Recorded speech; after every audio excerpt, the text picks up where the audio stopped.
জুলাই আন্দোলনের আইকন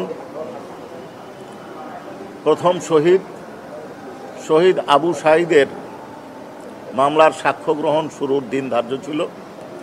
আমরা অনারেবল ট্রাইব্যুনালে 4 জন সাক্ষীর হাজিরা দিয়েছিলাম। এখন পর্যন্ত 1 জন সাক্ষীর জবানবন্দি এবং আংশিক জেরা সম্পন্ন হয়েছেন। যে সাক্ষী জবানবন্দি দিয়েছেন এবং তার আংশিক জেরা হচ্ছে তিনি হচ্ছেন শহীদ আবু সাঈদের পিতা মকবুল হোসেন সাহেব।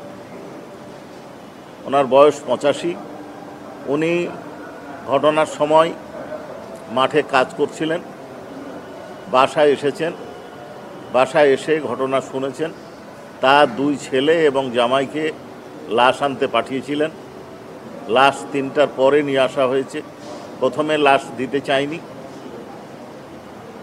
পরবর্তীতে লাশ আসার পরে প্রশাসন অর্থাৎ পুলিশ এবং ইউনো সহ অন্যান্যরা তাকে রাত্রেই দাফন করার জন্য চাপ সৃষ্টি করেছিল এটা জানিয়েছেন উনি।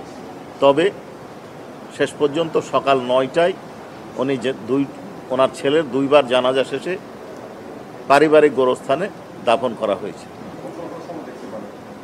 এখন উনি যেটা বলছেন সেটা হচ্ছে যে ওনার অবস্থার কারণে উনি আপনারা দেখেছেন 85 বছর বয়স্ক একজন বৃদ্ধ মানুষ।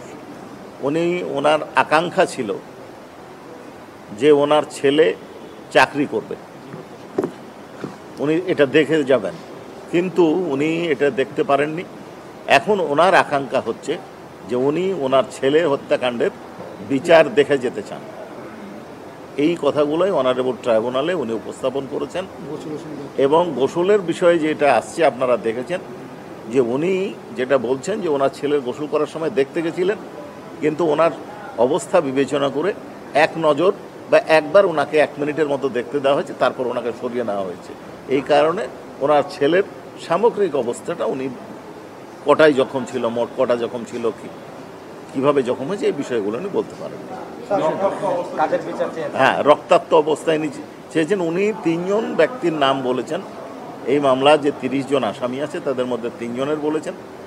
হত্যাকাণ্ডের সাথে সরাসরি 2 জনের নাম বলেছেন উনি। আর এই ঘটনার কয়েকদিন আগে একজন তাকে মারপিট করেছিল, গলা চিপে ধরেছিল, চড় থাপ্পড় মেরেছিল, তার নাম বলেছেন। এখন এই বিষয়ে ডিফেন্সের পক্ষ থেকে তাকে জানতে চাওয়া হয়েছিল এই 2 জনের নাম আপনি জানলেন কী করে? বলে এটা আমরা টিভিতে দেখেছি। এই হচ্ছে টিভিতে দেখেছি এবং নাম হচ্ছে জি উনি বলেছেন এই ঘটনার যারা গুলি করেছে 2 জনের নাম বলেছেন, সুজন চন্দ্র এবং আমির হোসেন।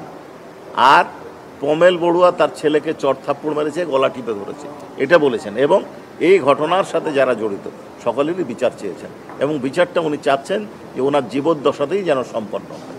আমরা আমাদের সাধ্যমতো আমরা অত্যন্ত আমাদের তদন্তকারী কর্মকর্তা দক্ষতার সাথে মামলা তদন্ত করে রিপোর্ট দাখিল করেছেন।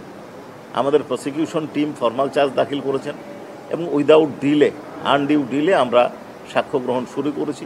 তবে একটু বিষয় আপনাদেরকে বিবেচনা করতে হবে যে মামলাগুলো চলছে, একটার কারণে আরেকটা অনেক সময় অ্যাডজর্নমেন্ট হয়।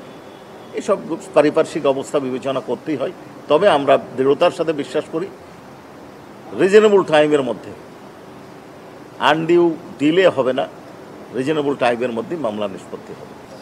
ওনার ছেলে শহীদ হয়েছেন, উনি হচ্ছেন পৃথিবীর সবচেয়ে ক্ষতিগ্রস্ত ব্যক্তি আবু সাঈদের বিষয়ে অন্তত।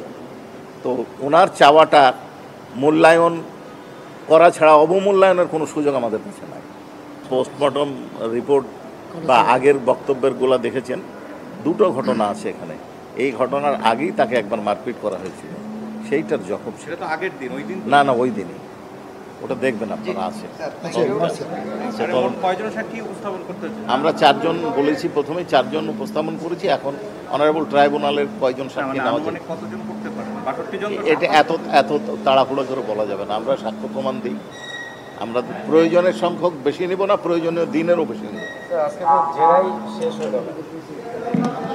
প্রথম দিন যে আজকে অনারেবল ট্রাইব্যুনাল সেকেন্ড হাফ 3টায় বসবে। আরো 3 জন আছে, ছোট ছোট সাক্ষী। জি, ধন্যবাদ।